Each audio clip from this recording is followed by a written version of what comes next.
Haleluya, saya Pendeta Arif Panggabean, senang kembali menyapa saudara. Apa kabar? Saya berharap saudara tetap konsisten seperti yang saya sarankan selalu untuk terus berani hidup bersukacita.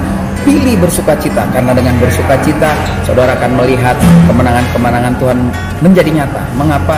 Karena orang yang bersukacita pasti hidupnya dilimpahi, dipenuhi dengan ucapan syukur bahwa Tuhan baik dalam hidupnya. Bagian firman Tuhan hari ini akan membahas satu surat di mana Paulus mengingatkan jemaat ya melalui penggembalaan yang dia kerjakan, dilakukan kepada Titus. Di dalam kitab Titus pasalnya yang ke-3 ayat ke-9 berkata demikian. Tetapi hindarilah persoalan yang dicari-cari dan yang bodoh, persoalan silsilah, percekcokan dan pertengkaran mengenai hukum Taurat, karena semua itu tidak berguna dan sia-sia belaka. Saya yakin sekali masyarakat waktu itu yang baru saja menjadi percaya atau menjadi orang Kristen mungkin terpecah belah, apalagi mereka sebelumnya adalah orang-orang yang begitu percaya dan memegang teguh Taurat, atau juga tentang silsilah atau tentang keyakinan apapun.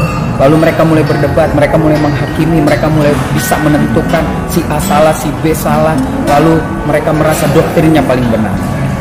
Pelajaran apa yang bisa kita ambil hari ini? Kita yang hidup masa kini kadang juga terjebak oleh yang namanya perselisihan, percekcokan. Dan yang paling bahaya adalah perselisihan dan percekcokan itu kita ciptakan sendiri, kita buat-buat sendiri. Lalu kita merasa diri kita paling benar ketika kita meyakini bahwa apa yang menjadi pandangan kita itu hebat. Kalau kita bicara tentang Taurat, mungkin sekarang kita hidup di dalam perjanjian lama, Injil, di dalam mempelajari tentang kisah Kristus, tentang ajaran-ajaran Kristus, tentang surat-surat Rasul. Lalu gereja A, gereja B, pribadi A, pribadi B dengan tafsir yang berbeda, dan mulai mengadakan seminar, adu pandangan, dan mereka bertengkar, berselisih sampai akhirnya secara nyata mereka bermusuhan, walaupun kalau bertemu bisa ngopi bareng. Nah, ini yang paling bahaya. Lalu tentang keturunan, silsilah, bibit bebek bobot dan lain sebagainya. Buat saya, kalau kita pandai, kita pintar tentang firman Tuhan itu bagus. Tetapi kalau kita mulai beradu argumentasi tentang firman Tuhan, itu kurang elok. Jadi hari ini ketika kita belajar firman Tuhan, apa yang ditulis Paulus kepada muridnya Titus, biar menjadi pelajaran bagi saudara semua. Hindarilah perselisihan, hindarilah percekcokan, hindarilah hal-hal yang membuat permusuhan itu hanya karena dicari-cari. Maju terus, secara khusus sahabat sebelum tidur.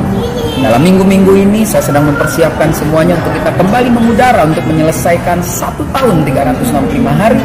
Kalau perlu tambah jadi 400 hari. Untuk kita terus menikmati firman Tuhan sebelum tidur. Dan akan ada rencana retreat, tunggu kabar selanjutnya. Jangan bertengkar, jangan cari masalah, nikmati hidup, bergembira, ngopi-ngopi sambil membahas hal-hal yang baik. Saya Pendeta Arif Panggabean, sampai jumpa pada tayangan berikutnya. Tuhan Yesus memberkati.